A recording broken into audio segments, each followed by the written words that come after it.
अब हमारी जो वृत्ति आनंद और प्रेम में प्रवेश नहीं कर पा रही, इसका कारण है आज्ञा का पालन न करना। श्रीपाद प्रबोधानंद जी महाराज आज्ञा कर रहे हैं, निर्विद्य कृत्याद्यखिलात् कदाहं छित्त्वा समस्ताश्च जगत्यपेक्षाः प्रविश्य वृंदावन मत्य संगस तदीश वार्ता भिरहानिनेशे। यदि आपको महामहिम वृंदावन की कृपा का रसास्वादन करना है, ये जन्म सुधारना है, तो इस बात को स्वीकार करें। कई बार उपासकों से कहते हैं असंग रहना सबसे बड़ी सिद्धि है। चाहे वो गृहस्थ मार्ग का उपासक हो, चाहे विरक्त मार्ग का, अगर अपने अंदर दिव्यता प्राप्त करनी है तो हमारा हृदय असंग होना चाहिए। अगर लिप्त अपेक्षा, आसक्ति, राग, मोह, तो फिर ये भगवदानंद कहां प्रकाशित होगा? हृदय में ही तो प्रकाशित होना है। और वो पहले ही राग, मोह, आसक्ति, अपेक्षा, स्पृहा, इच्छा, कामना, तृष्णा, वासना, इन सब से भरा हुआ है। और ऐसे ही लोगों का संग तो और पुष्ट हो रहा है। एक संसार दुष्ट की संगति, ताहू में तुम पुष्ट करावहो। वही दुष्टता की वृत्तियों को पुष्ट करने वाले संग का रंग अपने हृदय में धारण जो करेगा, वो नीतिक धर्मिन संग रंग बढ़त नित नित सरस, ये कहां धारण कर पाएगा?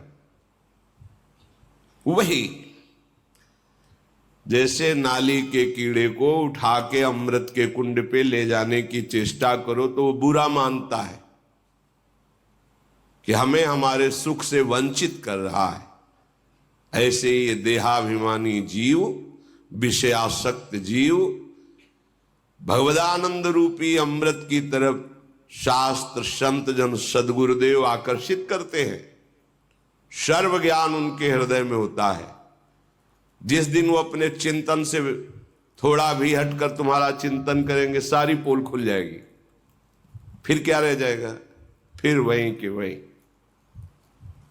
लाख बार उपदेश करने पर भी जो छली आदमी होता है, कपटी होता है, उस पर कोई परिवर्तन नहीं होता है। हमने देख लिया।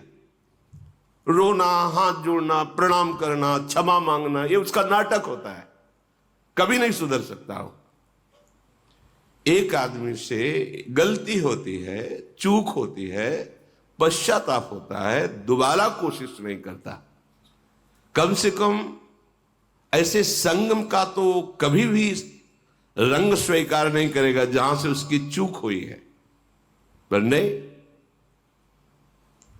ये मनमानी आचरण, ये स्वेच्छाचार, श्रीपाद प्रबोधानंद जी कह रहे, जन्मान्य संखानि गतानि में वृथा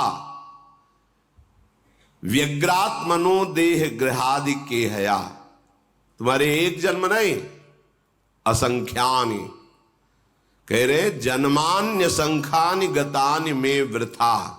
इसी तुम्हारे मनमानी आचरण ने तुम्हारे असंख्य जन्म व्यर्थ कर दिए। व्यग्रात्मनो देह गेहादि केहया।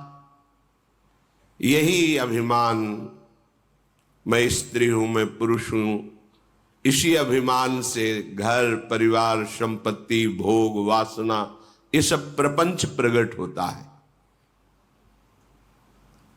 जैसे जल है तो वहां कीचड़ भी है, वहां बहुत से जल जंतु भी हैं, बाहरी भी वहां जल पीने के लिए आएंगे। ऐसी देहाभिमान है तो बाहरी दोष भी अंदर आ जाएंगे। उसमें काम, क्रोध, लोभ, मोह, मद, मत्सर तो है ही, अज्ञान रूपी कीचड़ भी है। और काम क्रोधादि ये जो बड़े विशाल विशाल पशु हैं, ये आकर के उसके हृदय में अपना राज्य जमा लेते हैं। पशु इसलिए कहा कि जब ये अपना प्रभाव दिखाते तो मनुष्यता नहीं रह जाती, पशुता रह जाती है। चाहे काम हो, चाहे क्रोध हो, चाहे लोभ हो, चाहे मोह हो, ये सब पशुता पैदा करते हैं।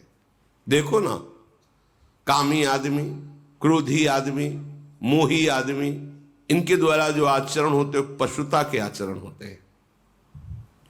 ये जितने विकार हैं ये कोई दिव्यता थोड़ी लाते हैं, पशुता लाते हैं। असंख्य जन्म केवल इसी अभिमान से प्रेरित होकर हमारे वृथा गए, नष्ट हो गए। अद्यापि मुह्यामपि बुद्धिमानहम तवैव वृंदाटवी नाम में गति ही। यदि आज मेरी बात मान जाओ, थोड़ा बुद्धि लगाओ, तो तुम्हारा ये जन्म नष्ट नहीं होगा। क्या ये तुम्हें शरीर मिला है, तुम शरीर नहीं हो। ये वासनाएं तुम्हें भगवान से विमुख करने वाली हैं, ये तुम्हारी मित्र नहीं है। जहां तुम्हारा शरीर अस्वस्थ हुआ, भगवत चिंतन रहित जीवन मरा हुआ जीवन है। अब कभी भी शरीर छूट जाए, दृष्टि में तो तुम मरे हुए अभी हो। वो मृत जीवन कहा जाता है, जिसमें नामामृत, रूपामृत, लीलामृत, धामामृत नहीं है। वो मृत जीवन, जिन हरि भगत हृदय नहीं, यानी जीवित शव समान ते प्राणी, वो मुर्दे के समान। आज बुद्धि स्वीकार कर लो, क्या ये जो मोह फांस तुम्हें फंसा रहा है, मुह्याम्यपि, तुम मोहित हो जाते हो कि मैं पुरुष हूं, सामने स्त्री शरीर है, अमुक भोग सामग्री है, अगर अमुक पद मिल जाए, अमुक धनराशि मिल जाए तो मैं सुखी हो जाऊंगा। कदापि नहीं, भ्रम है। जिसको तुम देखकर आकर्षित हो रहे हो वो किसी और को देखकर आकर्षित हो रहा है। जितनी संख्या में धन तुम चाहते हो, उससे कई गुना संख्या का धन किसी के पास है, पर वो बहुत अशांत है, वो और चाहता है। रहस्य समझो, ये केवल माया है, भ्रम है, इसमें सार कुछ नहीं है, कोई सार नहीं है। अगर तत्व दृष्टि से देखो तो प्रभु ही है, माया है ही नहीं। पर आपके पास वो दृष्टि नहीं तो माया दृष्टि है। और तय तोर, ये माया दृष्टि है। जड़ चैतन्य, स्त्री पुरुष, अच्छा बुरा, ये माया दृष्टि है। जो अध्यात्म है वो इसी दृष्टि का परिवर्तन करता है। विद्या विनय संपन्ने ब्राह्मणे गविहस्तनी स्वनी च सुपाके च पंडिता समदर्शिना। पंडित माने ज्ञानवान, विवेकवान। कौन है ज्ञानवान? जो सब में अपने प्रभु को देखता है।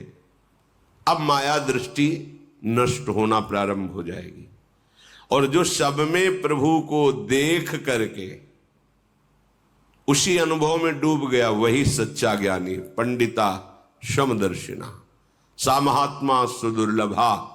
कौन? जो वासुदेवा सर्वमिति, सब जगह प्रभु है। तो मुह्यपि, ये मोहित होना तुम्हारा स्वभाव बन गया है। क्षुद्र विषयों में, शरीरों में, पदों में, प्रशंसा में मुह्यपि राजी हो जाते हो, मोहित हो जाते हो। इसीलिए तुम महामहिम प्रभु का सानिध्य होते हुए भी अनुभव नहीं कर पा रहे। तुम्हारे हृदय में है, कण कण में है। जब सब जगह है तो इस जगह भी है, सब समय है तो इस समय भी है, सब रूपों में है तो हम जो रूप समीप है इनके रूपों में वही है। सबके हैं तो मेरे भी है, सब में है तो मेरे में भी है। का अनुभव कर पा रहे हैं? क्यों? क्योंकि मुह्यपि, तुम मोहित हो गए हो, मोह से ग्रसित बुद्धि हो गई है। अब सुधार कर लो। क्या? बोले नाम में गति है। नाम को पकड़ लो। जैसे दो लकड़ियों के घर्षण से अग्नि पैदा हो जाती है, उसे अरण्य मंथन शास्त्रीय शब्दों में कहा गया है।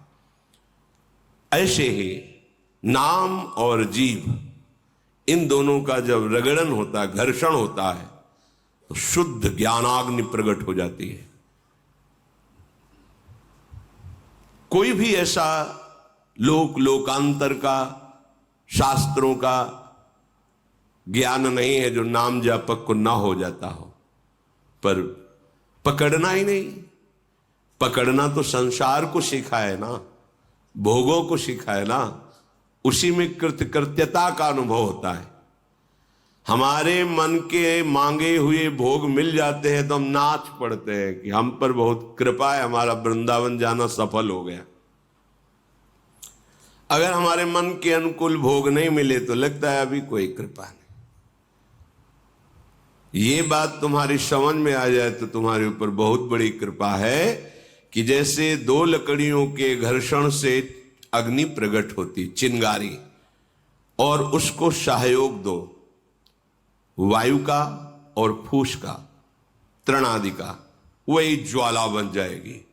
ऐसे ही तुम्हारे जिह्वा में जब नाम चलता है, राधा राधा राधा, राम कृष्ण हरि, कोई भी नाम जो गुरु प्रदत्त है, तो जिह्वा और नाम के घर्षण से दिव्याग्नि प्रकट होती है, जिसे ज्ञान कहते हैं, विवेक कहते हैं।